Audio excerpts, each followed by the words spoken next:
Hi, my name is Rita, and I'm with Community Resource Advocates. I have been promoting that change has to happen with HOAs. Property managers has taken over what the HOA industry is. They use the term maintenance for the cause of every decision that they make. It costs us money to do this. What I have found all over the valley, that a lot of the actions, a lot of the contractors, a lot of the decisions that are being made does not follow under what maintenance means. But because there's no oversight, here they just demolished the trees on the landscape, took apart the irrigation, things like that. We all homeowners have to go and pay for. But what they did in other homes and other condominiums is so brazen that only you can watch this and understand why oversight is so necessary. So let's take a look at what they did there.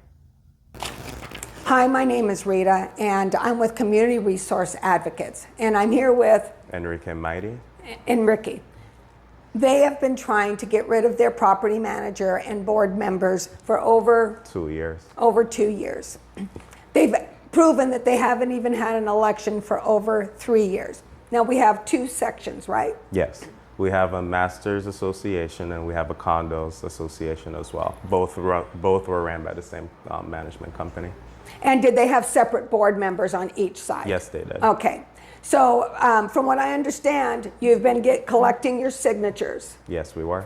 Okay. But before then, what measures did you take to try to rectify what's going on? Specifically for the condos, we would contact the board. Specifically for the condos, we would contact the board members to see by our CC&Rs if they were able to put new board members in because they're allowed to. As long as they establish quorum amongst themselves, they can elect and nominate new board members if the community itself cannot get quorum. They refused to do so. So what we did, we decided to go around and get 20% of signatures around the community in order to host a recall for the Condos Association. When we submitted these signatures to the board members for the condos, they just ignored us completely. We did this in person. We even tried to mail it, and we also tried to email it to the management company and to the board members, and they just flat out ignored us. Okay, so in other words, they're held captive before they went out and finally got the signatures.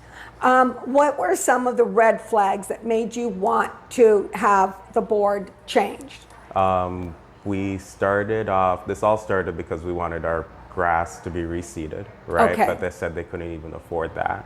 So what we decided to do was ask for a balance sheet and our profit and loss statement. And what we did is we highlighted everything we didn't see, such as security, such as landscaping, such as a pool being paid for, the rec center being repaired, everything that we could prove that they weren't doing, we highlighted and sent it back.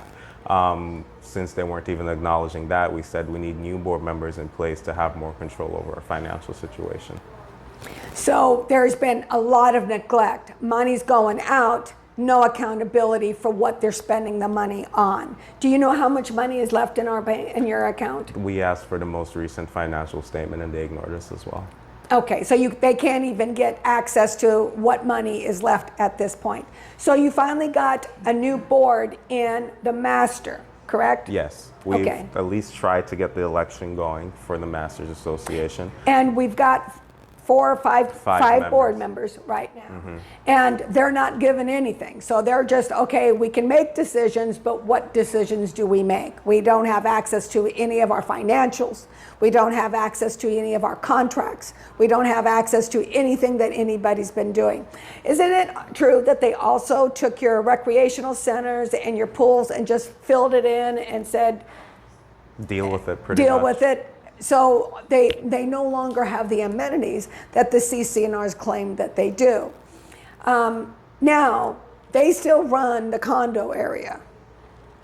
The Masters Association's board were completely recalled, and after the recall of the Masters Association, the management company decided to leave on that recall instead of staying and trying to see what to do next. But they're also in charge of the condos. Yes.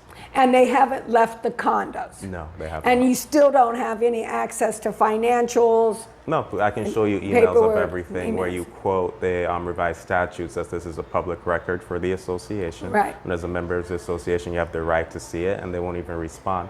And if you do get a response, they said that they'll pass it over to the manager of the management company, and we just don't hear anything back from them.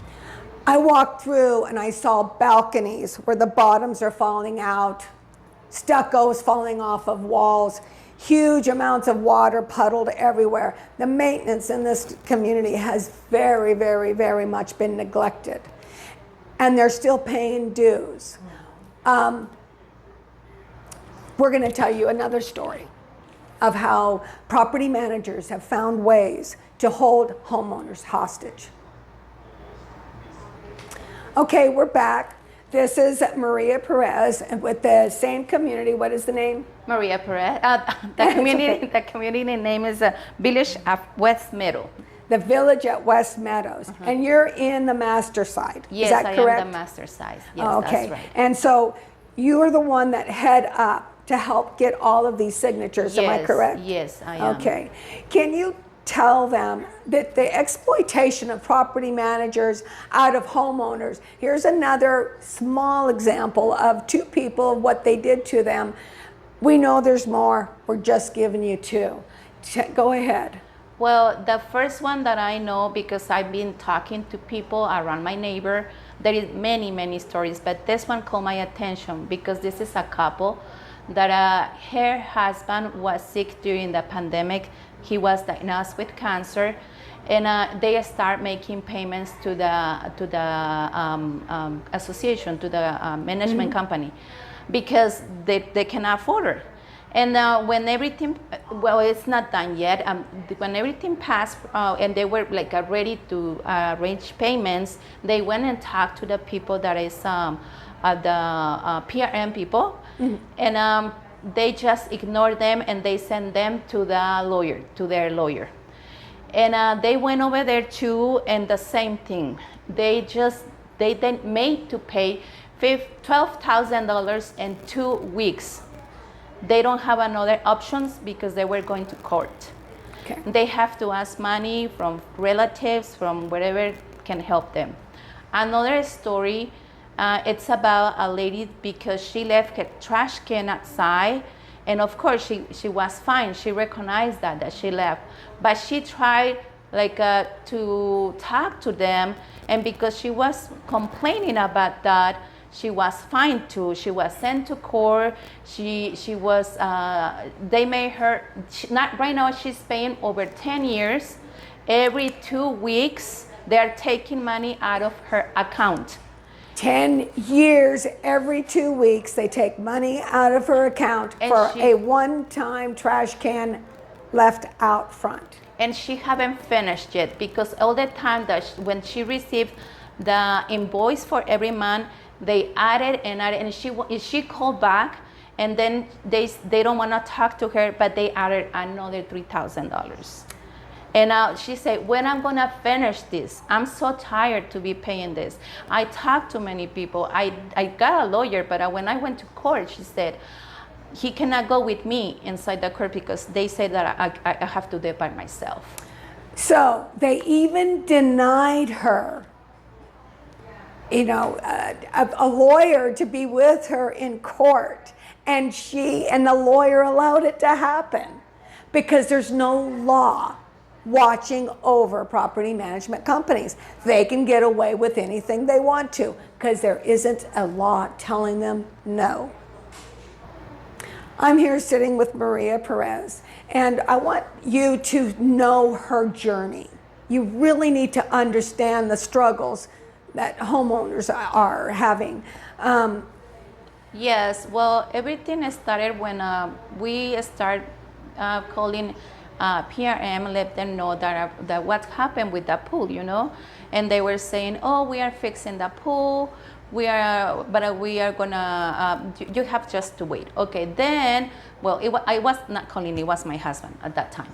And then a lot of people start complaining what's going on, but everybody was afraid. A lot of people is afraid to talk, you know. Everybody's afraid at this point because they know the retaliation tactics that they've been using on other homeowners that question anything that they do. If when they started this movement, I wasn't there. I was not since the beginning.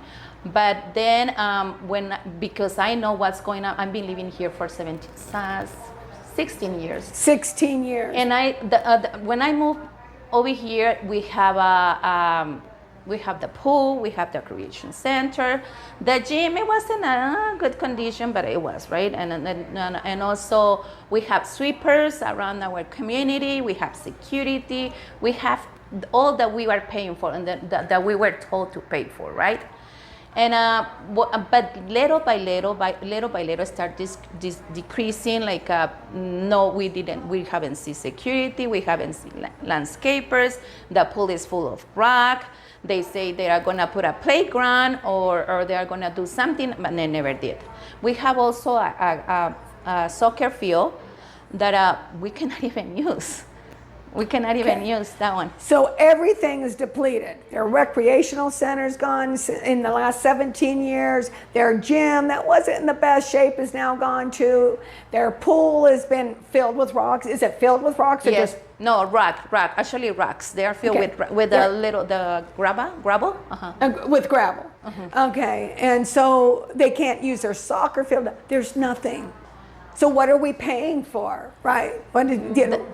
That everybody starts saying, what are we paying for, or where is this one going? But like I said, everybody's afraid to talk. And everybody's afraid to talk because of the retaliation tactics. And you know, I've been experiencing them. You know, everybody here has been experiencing them too. So we are in a position of total, complete exploitation by property management companies because they are not covered under any law to follow any law. They can do whatever they want. And the board members can walk away because the HOA, if they sue the HOA, they get it from the insurance and say, okay, you won, now what do you do? And they're still stuck in the same position that they were in the first place. Property manager gets to walk away. Homeowners lost everything. And the board members, there's nothing that they can do. Can I say something else? Yes. I already talked to Sue, that she's the wife of the owner of the PRM, about 3 to 4 years ago. I do not remember, when we have supposedly with tacos for the community, that day we were having a yard sale. I talked to her personally about everything, and she said, oh yeah, we are gonna take care of this, we are gonna take care of that, and they never did. They never did. I talked personally to her. Yeah, I think she's also the one that told Deandra, and you saw that video, Deandra's, April 29th, if you go on my YouTube, you're gonna see that she just says, well, you don't have the authority to talk to me, even as a homeowner, and just shut her out and says, you're not allowed to go to board meetings, you're not allowed to do anything. So yeah, that is power for the play, because she doesn't have anything to worry about. And they're also like, when people goes to the office, they are not being treated well. They yell to them, they kick them out with bad words. You are not supposed to be here. And well, the people, they are scared to go and complain about it, because they cannot do anything. They say all the time they yell at us. 70% of all new housing is going to be built in HOAs. Now, 30% of all of Arizona is HOAs. They're trying to annex, fronted by property management companies, more properties to go under HOA, saying that they will manage it better. But this is what we have. So I'm asking you as legislatures, and asking you as lawmakers, and asking you as protectors of us, we need oversight over property management companies, and we need some tools for the homeowners here so they have some place to go. And I'm going to help them create a complete guide of what they need to do in their community as far as we have right now. But that's just one out of 30% of all the housing. So we have a long ways to go. 3 years, no elections, kicked out of all the meetings, not allowed to talk to board members, yelled at in the office, called names, garnished wages, all under the terms of maintenance that doesn't exist. Property management companies and members have gotten so brazen that they use this term, and it does not allow anybody to ask questions about how that money is being spent. And that needs to change. Property managers need oversight. Board members need to know what maintenance means. They need what operational tools are. Because with the way it is right now, as homeowners, we're just held hostage under the term maintenance by property management and their teams.